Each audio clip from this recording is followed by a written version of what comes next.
Peace Report. I'm Amy Goodman, back in New York City as we continue our coverage of Superstorm Sandy. One of the hardest hit areas of New York has been Staten Island. The storm killed at least 22 people there. Now, Mayor Michael Bloomberg has said that more than 40,000 New York residents have been displaced and need shelter.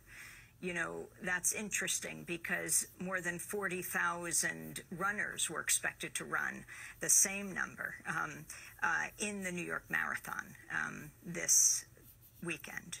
Ultimately, it was canceled, but not because Michael Bloomberg wanted it canceled, the mayor. It was because his staff revolted, the New York police commissioner revolted. Bloomberg had insisted it would go on, to the shock of his staff. He had for days resisted calls to cancel the marathon, saying he wanted New York City to show it could get past the storm. But Bloomberg's critics say the people of New York want to do exactly the same thing, get past the storm, and use the city's resources toward the recovery effort, not staging a giant marathon. The New York Times reports Bloomberg finally relented Friday night after New York City Marathon director Mary Wittenberg told him it had to be scrapped. So it ultimately was canceled. Hani Massoud, Democracy Now! Video producer, and I headed out to Staten Island yesterday. We're approaching the Verrazano Bridge. That's the bridge that links Brooklyn with Staten Island. Since '96, it has been the starting point for the New York City Marathon. But at the very last minute, Mayor Bloomberg said for the first time ever, the marathon would not take place. The mayor didn't want to close it. His deputy mayors and the police commissioner said no way, and particularly people on Staten Island said, you've got to be kidding. Staten Island is so hard hit by the superstorm. Many people are out of their homes. A number of people were killed. Instead of using the police and the generators as it gets cold for the runners and for the reporters that would be covering the run, they said, we need the help. And so that's why Democracy Now! Is headed to Staten Island right now. It's cold outside, so I'm putting on another layer, and we're coming up to a Hess gas station. There's a lot of people online, so we're going to check out why. So we're just checking out what people are doing here. Horrible. What's your name? Situation's horrible. Where do you live? I live in Staten Island. What are you doing? Where'd you get the gas? From Hess. Well, actually from FEMA. It's federally funded, so we're getting back our own gas. They're doing something right for once. So other than that, it's horrible. Situation's horrible. The mayor wanted to run a marathon. They provide generators in Central Park. There's people in areas without power, and what's the generators for them? Come on. I mean, the mayor, you got to be getting some money, whatever. You're a mega billionaire, so donate. Come down. Something, anything. No power, food, electric, gas.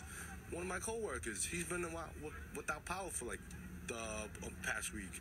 His basement destroyed. He's got no heat, hot water, gas, electric. So he's staying with me for a while. I mean, what are you gonna do?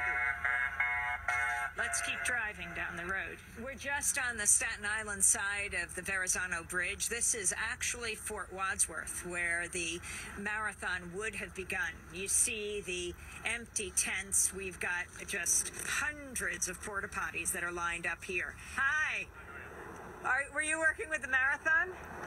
Off camera, please. Okay. No. Okay. The New York Marathon people wouldn't talk, but maybe this guy doesn't work for them, and maybe he'll say something. He's security. Hi. So this is canceled? This is canceled, the race? Yes, it is. What do you think about that? You think that was appropriate? Yes, I do. Do you live on Staten Island? Yes, I do.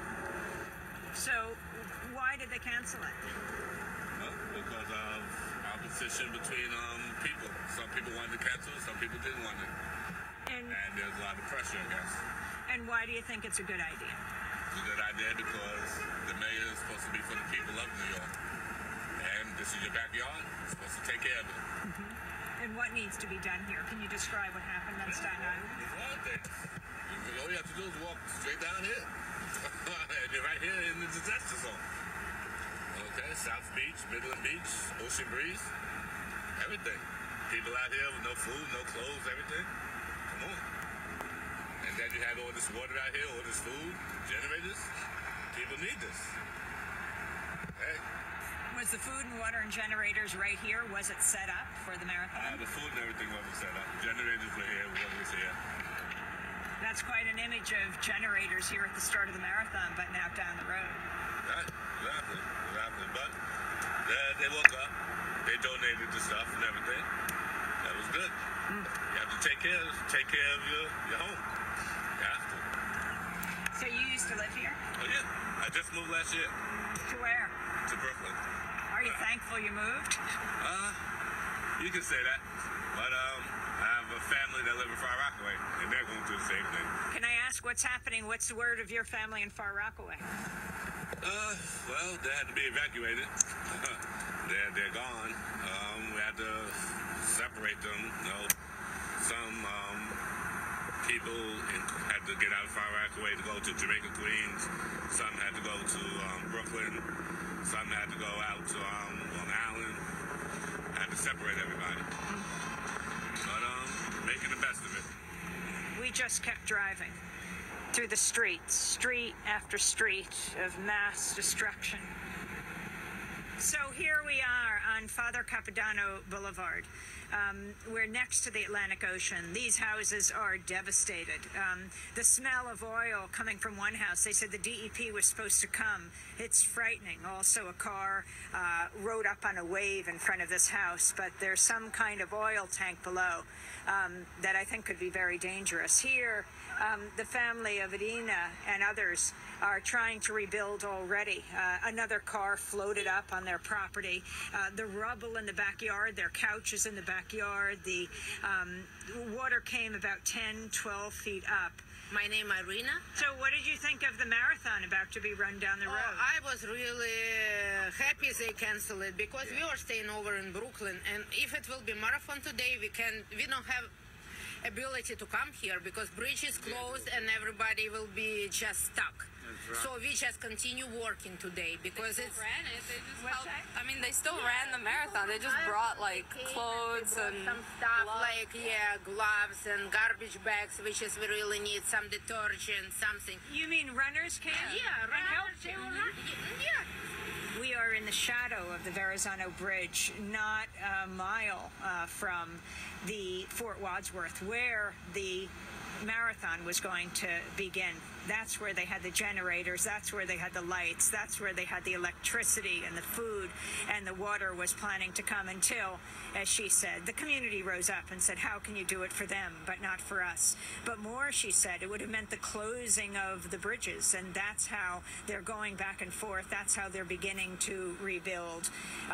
This is, well, just down the road from where lives were lost. We're moving on here in Staten Island. What's your name? Steve. Steve. So you stayed in your house through the whole thing? Yeah, we stayed in the house. Did you see the wave? Yes. What did it look like?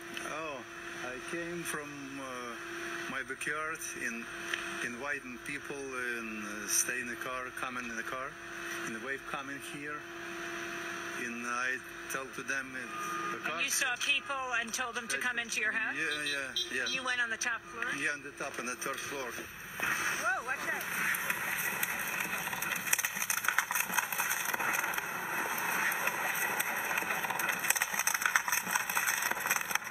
Tell me your name while you're here. Jose Garcia.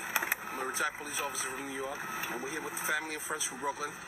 Came over with hot food today because we know how hard Staten Island was hit. So we're just out here giving out our food and stuff so that way we can just help out as much as we can. I've been through September 11th. I was there for the bombing back in '93 at the World Trade Center.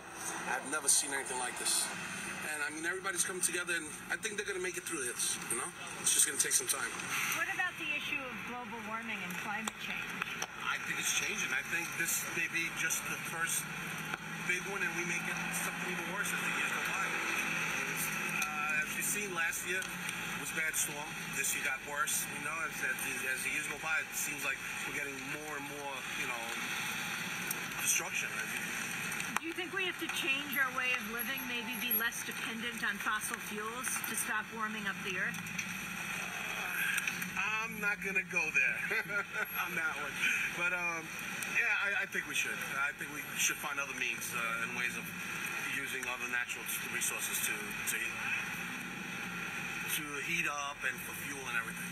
Clean type of energy. Climate change, global warming. As we end our report, I'm standing in front of a massive garbage dump that's made out of the refuse from the houses that once were here on the south side of Staten Island. We've got light here from a generator, but many communities still, almost a week into this catastrophe, Superstorm Sandy, don't have electricity. This dump is situated right next to the Atlantic Ocean, whose sea level is rising every year. I'm Amy Goodman for Democracy Now! And special thanks to Democracy Now!'s Hani Massoud. During our time on Staten Island, we saw only one Red Cross vehicle. On Thursday, the Staten Island president, James Molinaro, openly criticized the Red Cross relief effort. I've got to tell you, as the borough president of Staten Island, over 500,000 people, I am disappointed in some of these non-for-profit organizations that collect large amounts of money from Staten Islanders and didn't respond. And one of them being this American Red Cross. I have not seen the American Red Cross at a shelter. I have not seen them down South Shore where people are buried in their own homes, had nothing to eat, had nothing to drink. And yesterday, touring the South Shore with the mayor, the neighbors down there that didn't have electricity managed to put together pots of soup, and they were distributing to the people down there whose homes were just destroyed. And the American Red Cross was nowhere to be found. So all the American Red Cross, all these people making these big salaries should be out there on the front line. And I am disappointed. And my advice to the people in Staten Island is do not donate to the American Red Cross. Let them get their money elsewhere. Yes.